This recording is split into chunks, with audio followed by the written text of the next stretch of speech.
Hello, folks. This is Sportster Red, or Texas Red. We go by both. May end up going by Baldy here before too long because, as you can see, there's not a whole lot of hair left up there on the top of the head. Baldy is what they call my dear old daddy, who, if he'd lived this long, May the 5th of 2025, he would have been 100 years old. He was 40 years old when I was born. Anyway, getting back to the point, I woke up and I was listening to the internet. First rattle out of the box, I get hit with people, street people, and homeless people complaining about an area of a city where the business owners had put out concrete barricades, and water-filled oil drums in places to keep them from parking alongside the road and causing a mindless, unorthodox, and impromptu homeless encampment with numerous vehicles. Now, I have lived off of exit 66 up on I-40 for 40 years on the same piece of property. I have put up with the transients coming and going. I've worked quite a few of them up on the ranch because I would run across ones that had the sign, "Will work for food." Well, only about 1 out of every 20 actually means that, because I would say, okay, I need to move some rocks and build a retaining wall for my garden. No, thank you, and we'll see you later was what I caught most of the time.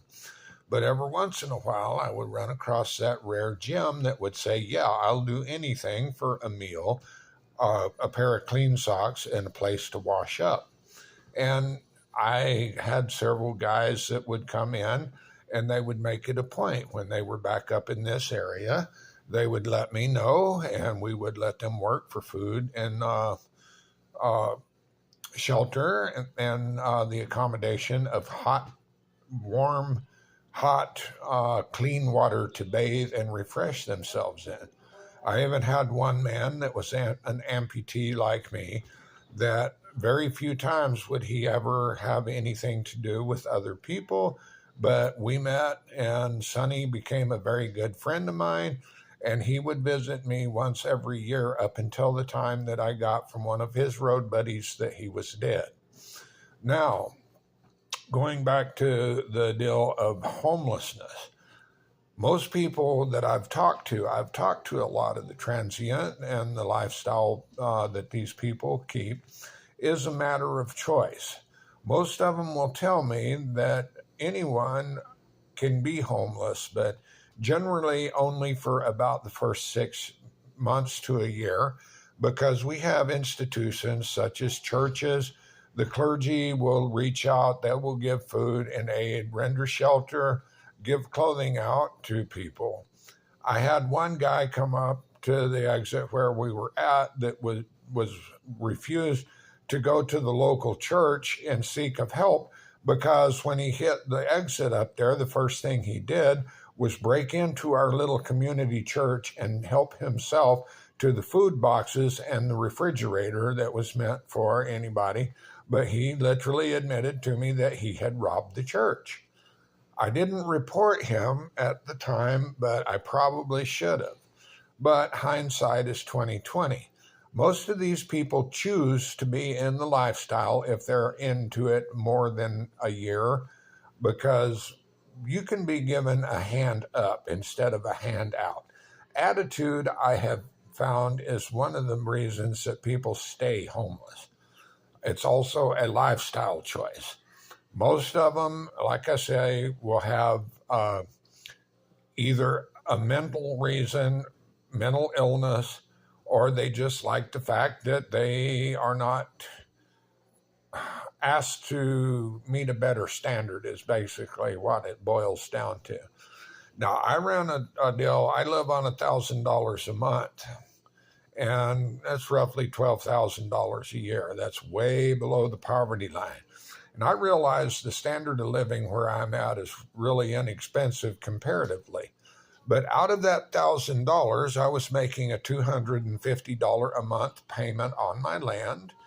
I was barely, after my wife died 19 years ago, I was barely able to keep up and pay the interest on a balloon note.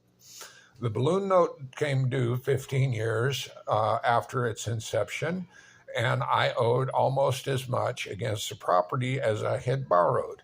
I had, well, actually a little bit more. I had borrowed $18,500, and after 20 years, the payoff was $23,000. Without asking, a friend of mine, whom I've been acquainted with for 40 years, made an offer to cash out his 401k, and he loaned me $20,000 at 10% interest, and we paid it out at the same $200 a month.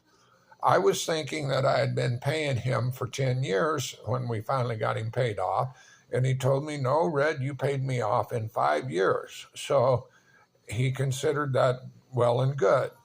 Along the way, I helped him out with several different occasions, and we kind of shared expenses.